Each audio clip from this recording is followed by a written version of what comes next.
Okay, this is going to last about 10 seconds maybe.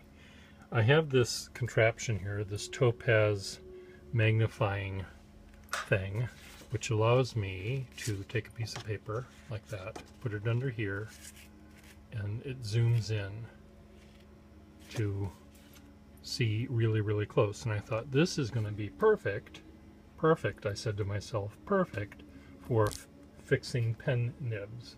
So I have a pen nib right here that I need to fix. Let's see, can you see it over here? Where is it? Look at that.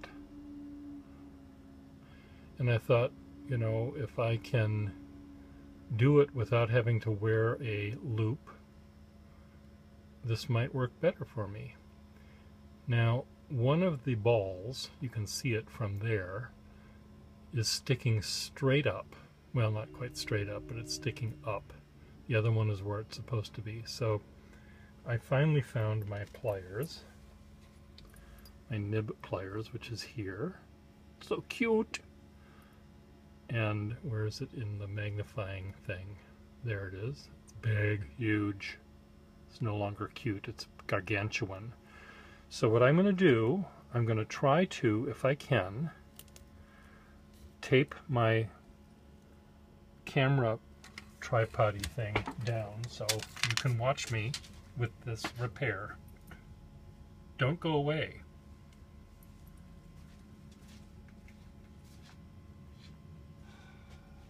Okay, my kingdom for some goddamn tape. Is there tape anywhere in this house? Tape.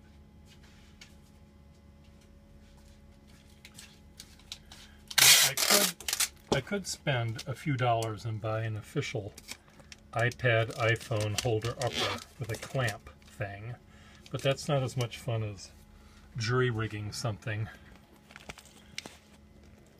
here.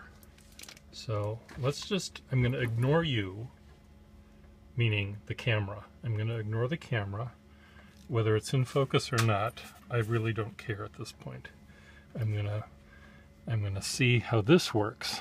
Now, the thing about this particular device is it has a button that can be pressed where it will focus only on one thing, and you can move your hands around and fill out the crossword puzzles and stuff like that.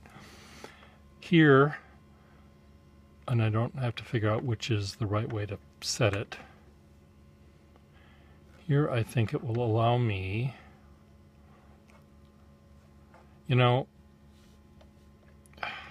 and then of course this thing is movable, which is not helpful. Let me tape that down too so I don't slide. Isn't this exciting? Aren't you just so excited for me? You can't even see anything here. Okay, and I'm sitting side saddle on my chair.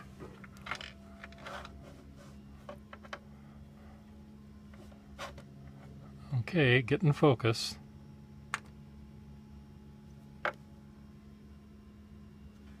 Press the other button. There, see? Can you zoom in all the way? So this is zoomed in all the way, and one of the tines, as you can see, is sticking up. The other one is sticking straight ahead. Of course, now I can't see anymore because... Okay, zoom out.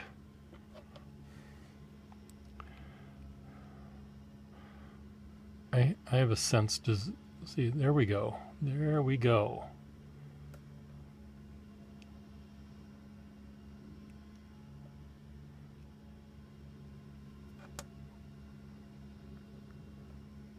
I'm just trying to grab one of the tines.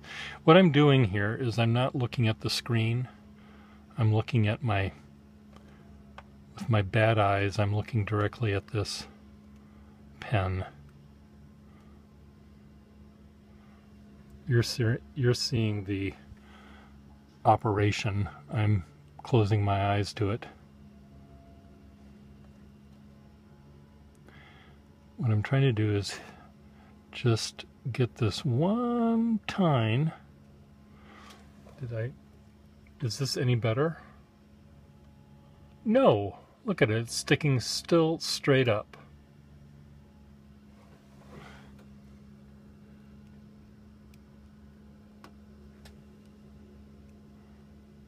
Sometimes you have to pull it.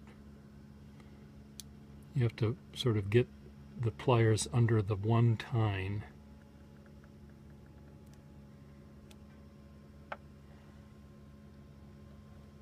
No. This is really, when I saw this pen, I thought this is not going to be an easy repair because of the trauma that it looked like it received. This is I have in fact made it worse. Except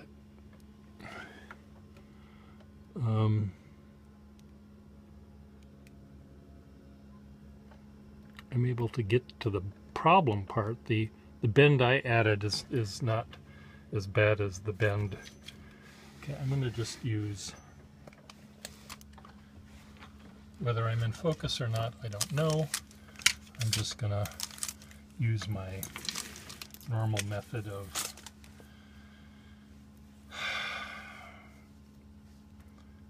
pen repair here. And whether you, again, can see me, I don't know. I think I do need to put on my... It's more of feel than it is to see.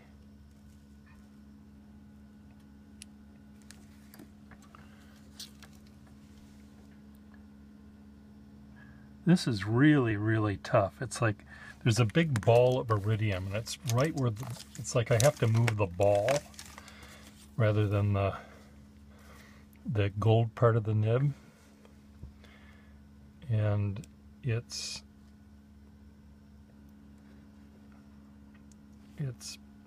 really a tough one. Okay, I'm going to try Plan B. Plan B is using the burnisher instead of the pliers. The burnisher, this by the way, I just want to say something. This is a relatively rare nib. This is on a Sheaffer pen. Normally these pens of this era have silver colored nibs, steel nibs, not gold. This is actually gold. So in the 30, 40, however many years of collecting, I have never ever seen a nib like this. So watch me break it. Now, if I break it, yes, I'm sorry about that, but it's a nib that, what am I trying to do here? It's a nib that even when this was brand new, it is sort of a clumsy nib. This was made, these pens were made for students, and they were sold inexpensively. This would have been a little bit more expensive because of the gold nib. Is that the iridium that I knocked off? No. Look at that. That looks a lot better.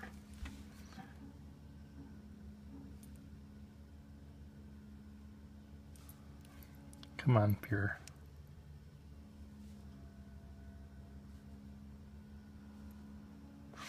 This looks a lot better, so this is the right way to do it.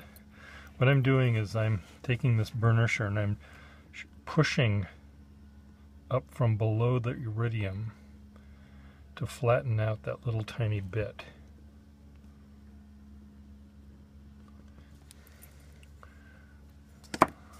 Okay.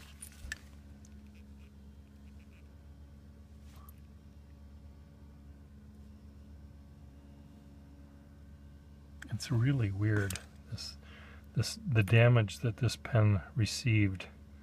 Let me just look at something here.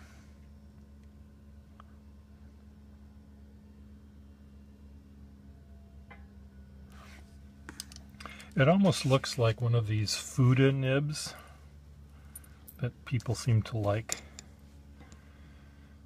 It looks like it's going to write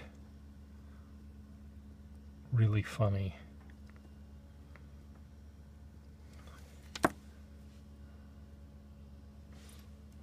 Where's my loop?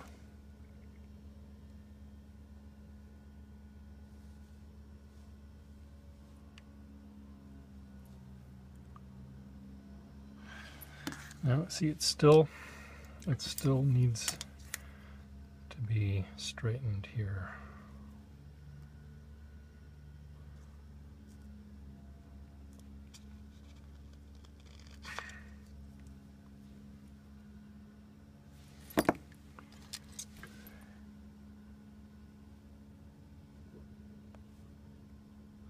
This is going to write like a Fuda nib. The person who owns this pen is a lefty, so it might actually work better for him than for me. Let's see. Feels smooth. Where's my ink? No. Yes.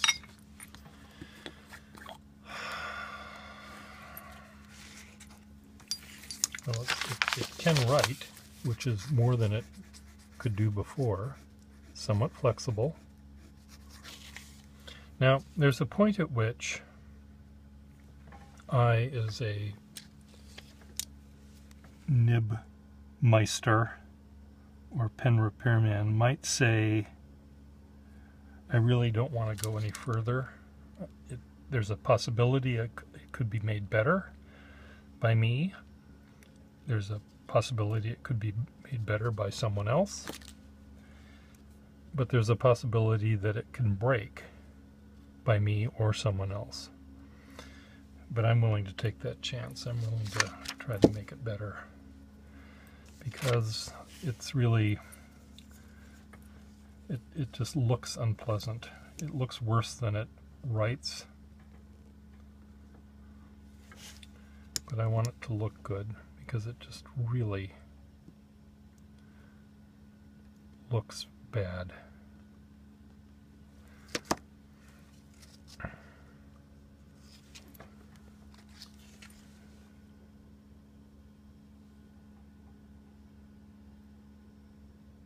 Well, it's getting better. The fact that it's getting better is a good thing. The fact that it's getting better by what I'm doing now makes me think that this metal is not the gold manufacturing of this nib was not the best thing that Sheaffer made.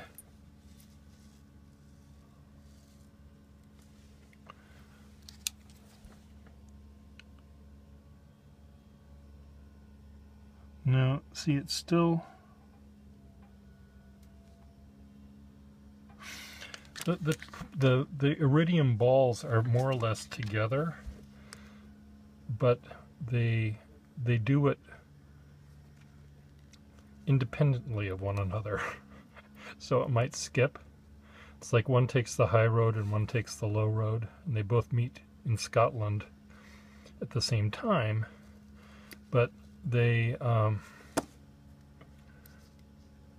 neither one is afore the other, but they both meet. It's just that there might be skipping that goes on. Let's see what it looks like under the big screen.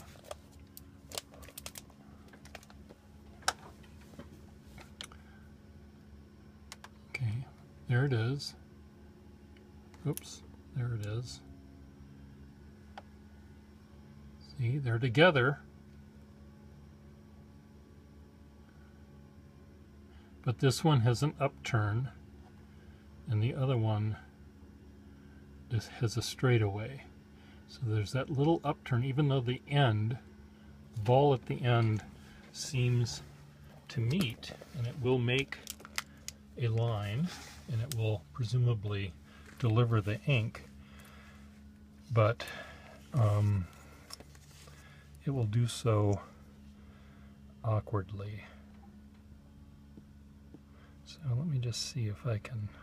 What I'm doing is I'm putting this little burnisher. Where's something I can explain this with? Art gum. So here's our ball of iridium.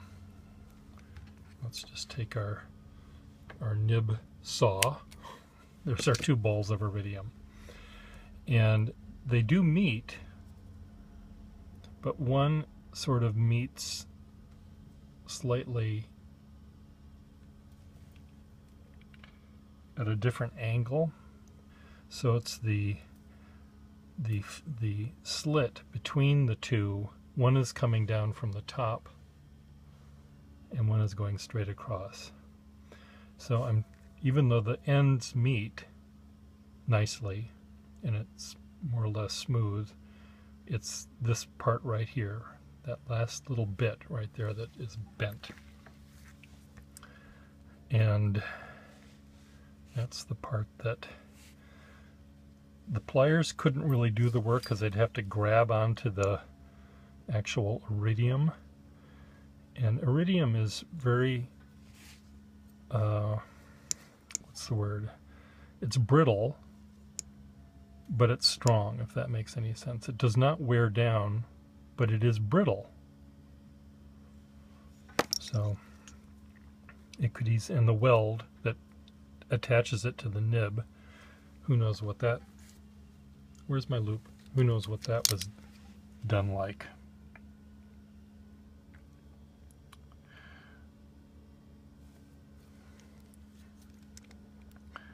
Because, as I said, this was a Sheaffer pen that was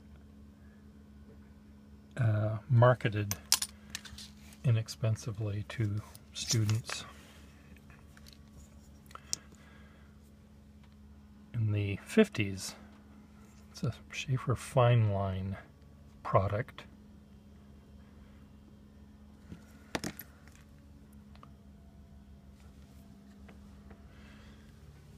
You know, I need more than one pair of arms. It would be nice if I had a pair and a half of arms. 2 arms would be fine. Or as long as we're wishing things, I could have 5 arms. How about 5? 5 would be a good number. I don't need 8. I don't need to be an octopus. I don't need to be greedy. Okay, whatever I just did, I made it worse. So where's the undo button? You know, I draw so much now on the iPad that when I draw on paper with a pen or a pencil, my hand every once in a while goes to the left where the undo button is, and I realize that there's no such button in the real world. I also do things like this to see things up close, like, why isn't it getting bigger? Okay, kiddo, this is as far as I'm going to go. I really feel, let's hope it writes. Now the other thing, this might need a sack. Look at that. Perfect. This may need a sack, and let's see if it does.